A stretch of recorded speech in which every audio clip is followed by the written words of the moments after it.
Should students who don't hand anything in still get 50%? Let's have a look. Hello everyone, and welcome to another episode of Heiser Says. Today I'd like to talk about some news that came out last month. It was a teacher who got fired because she refused to give students who didn't hand in any work 50%. So, the district blasts fired teacher, says there's more to the story. Teacher claims she was fired for not giving students 50% for unsubmitted work. This is the message she left on a whiteboard that was shared around Facebook and social media. Bye kids. Miss Tiradeau loves you and wishes you all the best in life. I've been fired for refusing to give you 50% for not handing anything in. Wow. So, Port St. Lucie, Florida. Deanne Tiradeau was let go from Port St. Lucie Public School in Florida. Of course. She claims for refusing to give students a 50% instead of a 0 on work not turned in.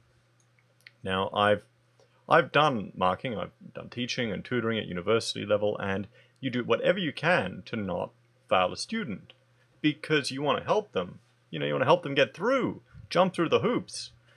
And, sometimes it's unavoidable. You have to fail them. Sometimes it's for the best. If you fail someone on an assignment, it'll be a wake-up call for them to put the energy and effort in to work a lot harder, or they might start to question the reason why they're pursuing this path if they don't have enough interest or passion in it. So Tiradeau, 52, has been teaching for 17 years prior to starting at the 2018-2019 school year, working at Westgate K-8 as an 8th grade social studies teacher. She wrote a note to her students on her final day on her classroom whiteboard that reads, "Bye kids," we've already read that. KSAT reached out to the school district and a spokesman responded saying in part, Miss Tiradeau, and she's actually married, so it's MRS, was released from her duties as an instructor because her performance was deemed substandard and her interactions with students, staff and parents lacked professionalism and created a toxic culture on the school's campus. Now, just reading that, the use of those words, I can imagine it's a frustrated teacher that probably told parents they need to get their kids to pull their fingers out of their arse and do some work, and she wasn't putting up with their bullshit. And that was what created the toxic environment. Let me know in the comments, what do you think? Am I reading that right, or am I reading too much into it? During her brief time of employment with Westgate, the school fielded numerous student and parents' complaints, as well as concerns from colleagues. Based on new information shared with school administrators, an investigation of possible physical abuse is underway. Look how they're framing her as a possible abuser. A possible abuser. And now this article was from September, and I found no mention of that. You type her name into Google, and nothing comes up. I'll do it again. Let's just check again. I'll do it for you guys. Hang on. So we go Deanne abuse.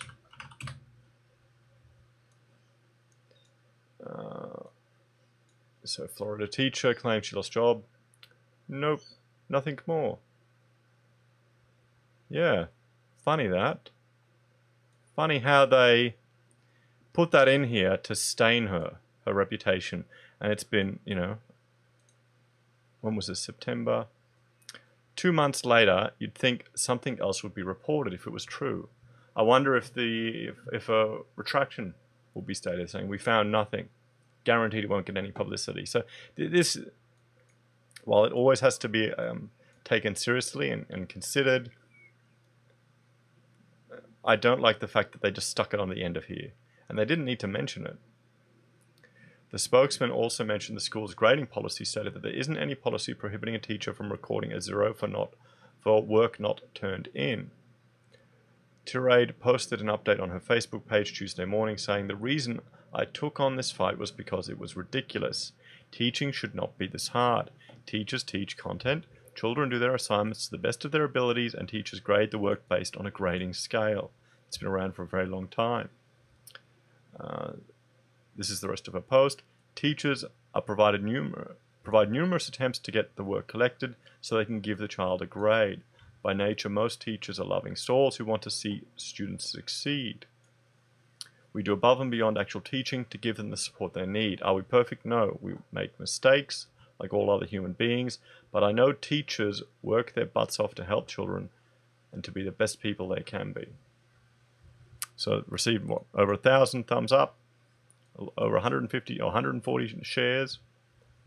The district outlined the grading system in an email explaining the district's uniform grading system utilizes letters A to F, numerical grades 100 to 0, and grade point averages 4 to 0. Some classrooms, teachers, and faculties have discussed the range of points for work submitted in each grading category. The scale was published, and here it is.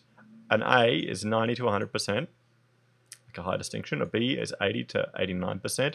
A C, which I thought was a passing grade, I thought that was 50%, is 70 to 79. A D is 60 to 69, and an F is 50 to 59. So an F is a pass, unless in the States you need to get a 70% to pass.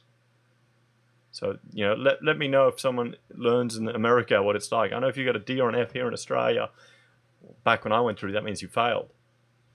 A 0 is noted on the scale for work not attempted or work incomplete. Her refusal to incorporate students' individual education plan accommodations, a federal mandate, into her instructional practices were deemed to define and put students at risk. Okay, there it is. That's what they're playing.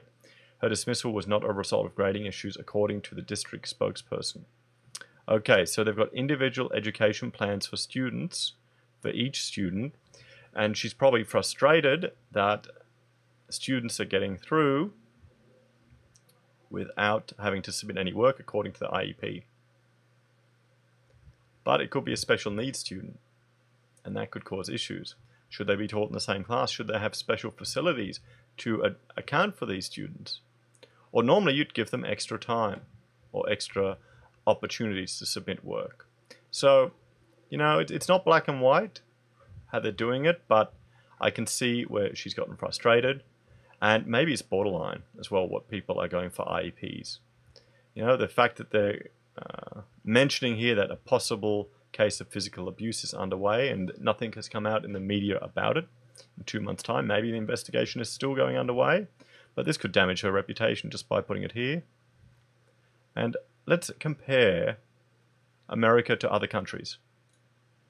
So, what countries top the world's education ranking? So we'll have a look here. This is for quality of maths and science education around the world. And you see here, you know, 0 to 30, 30 to 60, 60 to 90, and this is the different rankings. So you can see here in the top 30 is Australia, Canada, you know, France, Germany, some of the Scandinavian countries, Japan, South Korea, and I know this is maths and science education. So this, by this looking at the chart, I think, oh, America's not doing too bad. Yeah, they're okay. They're on par with Russia, Mongolia, China. But let's go down here to the breakdown, and we'll look at number 1. This is for 2016, but it doesn't change that much in 2 years. Singapore's number 1, maths and science. Finland, Belgium, Switzerland, Qatar, Lebanon. New Zealand is number 7. Fantastic. Our neighbours. Oh, sorry, Netherlands is number 7. New Zealand is number 10. Netherlands is not next to Australia. Australia is not in the middle of Europe like everyone thinks. We're not Austria. We're over here. This is us. Down here at the bottom of the world. Over in the corner that no one cares about. And a lot of maps actually chop New Zealand off and don't show it, but that's another video. So we'll go here. We'll keep going down. Let's find, oh, Germany is number 16. Good. Canada is 18. I wonder if that'll stay there with Trudeau. France is 19. Very good. Norway is 24. Australia, Aussie, 27. So we're not that high, but we've beaten Albania, Denmark, and the Korean Republic. Let's keep going down. Austria, 37. Ukraine, 38. Wonder if that's changed since the Russian occupation of a portion of the land. Switzerland, I'm surprised, at 43. But if you look at the United States, 44. 44th country in the world for maths and science education. Maybe that's representative of the policies that they have in place in the education system. I have very little confidence in state-run education. We've decided to do our own path, where we're doing a distance edge / homeschooling method, where we have much more freedom as a family, and we can teach our own kids. Because my wife and I, we each have 2 degrees, you know, we think we're kind of capable of teaching these things, and you'd be shocked at how fast you can get through the work. So, you know, maybe the US needs to kind of pull their finger out a bit more. Look at UK. UK is pretty bad too. Wow. Poland, 51. Greece, let's see, Kazakhstan, from Borat's homeland, 71. I know he's not real. So yeah, where are we going? Right down the bottom. Right down the bottom. Peru, 136. South Africa, 139. Honestly, I thought South Africa would be a bit higher. But then again, you know, it's really gotten into trouble in the last few years. So guys, let me know what you think about this. Is there more to the story than we've been led to believe? You know, are they trying to tarnish her reputation to make it all go away? Do you think students should be failed and get less than a 50% if they hand nothing in by default? You know, if an individual's education plan is set up to such a way that they don't actually have the mental capacity to submit the work, should they be going to that course? Should they be doing that lesson? You know, should there be smarter ways to teach it? I know it's always a very difficult issue. Here in Australia, we've got special schools or special education units in different schools that can accommodate different students with different needs. I had friends who had a big issue where he was disabled, and they wouldn't really integrate them as much with the other students as possible. So instead of, he was blind, or legally blind, he could still see with a magnifying telescope. So instead of giving him large print things, or instead of allowing him to sit in the students and just print something out a bit bigger or to be a bit smarter with how they do it, they segregated them from the rest of the students. And I know they wouldn't let him do our end-of-year core skills test because they couldn't let him do it on the computer because he couldn't see to write the exams. So things like that you'd think they would actually have in place to accommodate these students, simple little things that wouldn't cost that much. You know, they really don't. It hasn't gotten much better in, what, the 20 years since we were there. And this is a public school down the Gold Coast that had a good reputation for dealing with this stuff, but there were a lot of issues. And it's worrying. So I could go either way. You know, if these are disabled students that maybe she hasn't been trained to deal with or to handle their particular needs, you know, maybe the school has unrealistic expectations that you have to give everyone a 50%. Maybe the parents are complaining that their kids are failing when the kids aren't doing any work and they're just refusing to do it.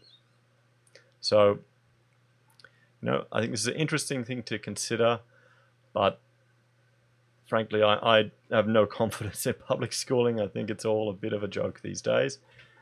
Let me know what you think in the comments. Please like, share, subscribe, and I'll see you all again next time. Bye for now.